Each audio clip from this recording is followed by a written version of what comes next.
Hey everyone, welcome back to the channel. If you're into 80s action movies, buddy cop mayhem, Mel Gibson's wild hair, then stick around because we're talking Lethal Weapon 2 today. The explosive 1989 sequel that proved that lightning can strike twice.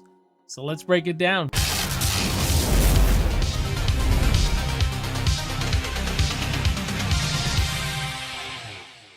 Lethal Weapon 2 was released in 1989, directed by Richard Donner and starring Mel Gibson, Danny Glover, and Joe Pesci. Riggs and Murtaugh are on the trail of South African diplomats who are using their immunity to engage in criminal activities. What's going on, everyone? Welcome back to the channel. My name is Jason, and you're watching Backtrack Cinema, and welcome to my review of Lethal Weapon 2. But before we get into the review, guys, this is Action for Autism, a fundraiser we're doing all month, all the way to September 19th. In the description below, you'll find the link that will take you there to donate. If you can, it would be really greatly appreciated. So thank you very much if you do. And if you don't, that's okay too. You know, the content is here still for you to enjoy. So Lethal Weapon 2 picks up not long after the original. Martin Riggs and Roger Murtaugh are back on the streets, cracking jokes and cracking skulls. This time, they're up against a group of South African diplomats using their immunity to smuggle gold Krugerrands into the U.S. Sounds ridiculous, right? But it's pure 80s gold. You get a nice tight script here. There's just enough espionage to kind of spice it up without losing that buddy cop charm. And they're just as good in this movie as they were in the first one. Their actually dynamic is probably better in this movie and Lethal Weapon 2.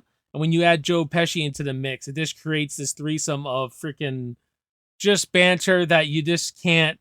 You just, it's just great. It's just great to see it all unfold while you're watching it. Even though Pesci can be a little annoying at times, I still find him funny as hell. Whatever you need, Leo gets. You get it? You get all the action scenes that are great, but there's something really personal that goes on too.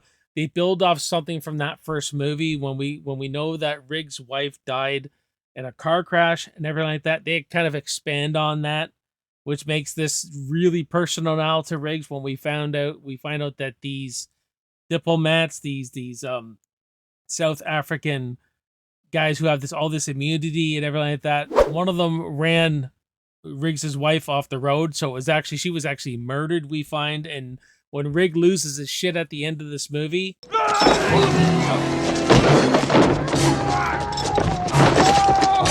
it's very intense, and the end, and that storyline is completed now, right? That little arc he goes, and really Mel Gibson goes on a great arc through all these movies, right?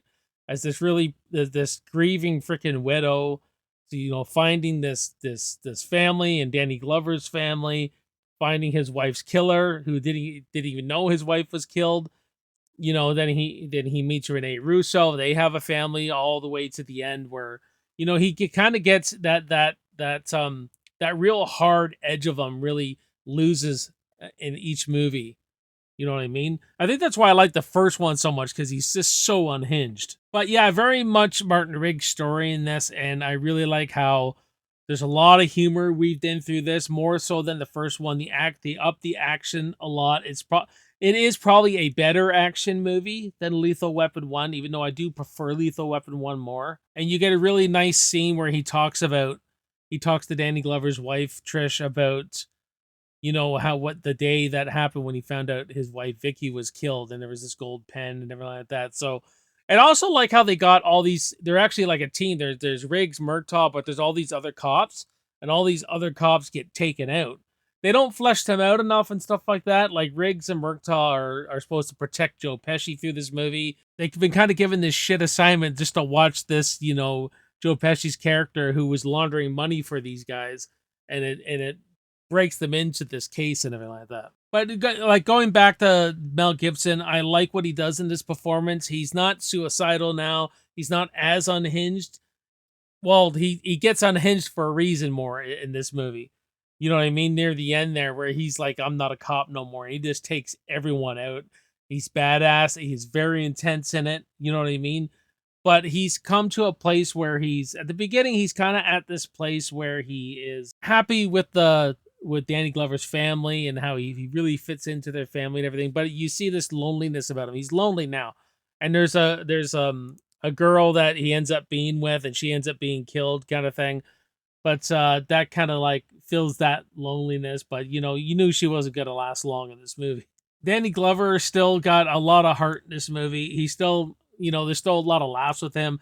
The banter between him and Riggs and everything like that is fantastic. God damn it, you were right, Yeah, there wasn't enough room. They just balance each other so well in this film.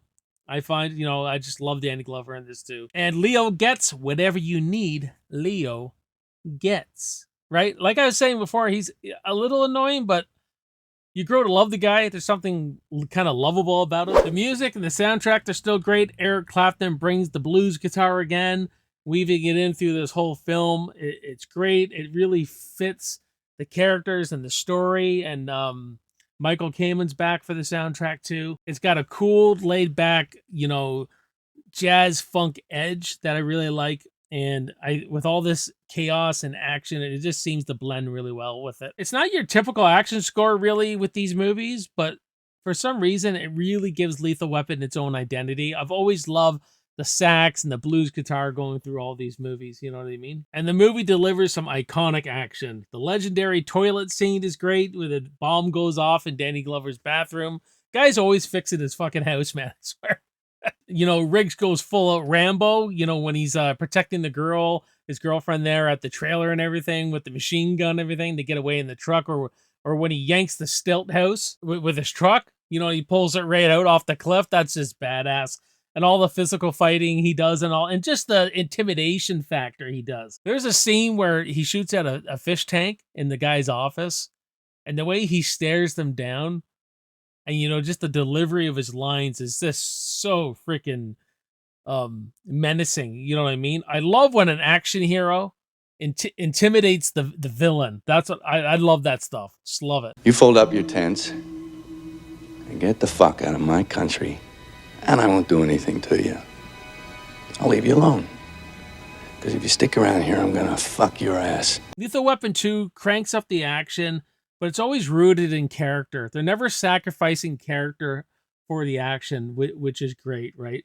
Now, the villains, I don't find the villains terribly great in this movie or memorable. The South African bad boys, I don't know. I don't know if they feel cartoonish or mustache twirling or whatever you call these certain villains, but I don't know. They're just a lot of diplomatic immunity shouting, you know what I mean? They got their accents, they got their... I don't find them as standout as Lethal Weapon 1, personally.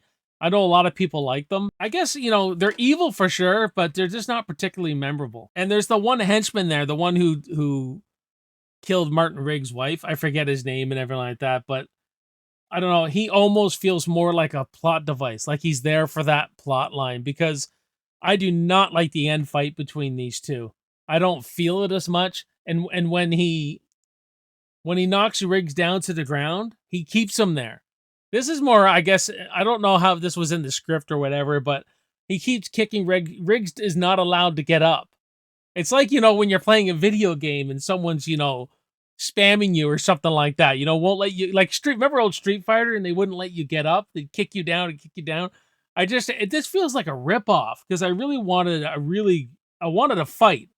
I wanted a real nasty, vicious fight between these two, and I felt kind of ripped off by that. Not terrible, but the guy doesn't fight fair. Riggs is like ambushed, he's stabbed, he's shot. It's not truly satisfying at all. It's more frustrating than it actually is satisfying, and that really is the only negative thing I really have about Lethal Weapon 2. You get so much with Lethal Weapon 2. You get laughter, loss, revenge, drama, and a shitload of bullets, and it's a masterclass of how to do a sequel right. So if you haven't revisited this one in a while, or if you've never seen it, how dare you? Add it to your watch list. And remember, diplomatic immunity doesn't work here. So on your next Saturday night movie night, watch some Lethal Weapon 2 for a high-octane action movie with a lot of heart. I'm going to give Lethal Weapon 2 a B+.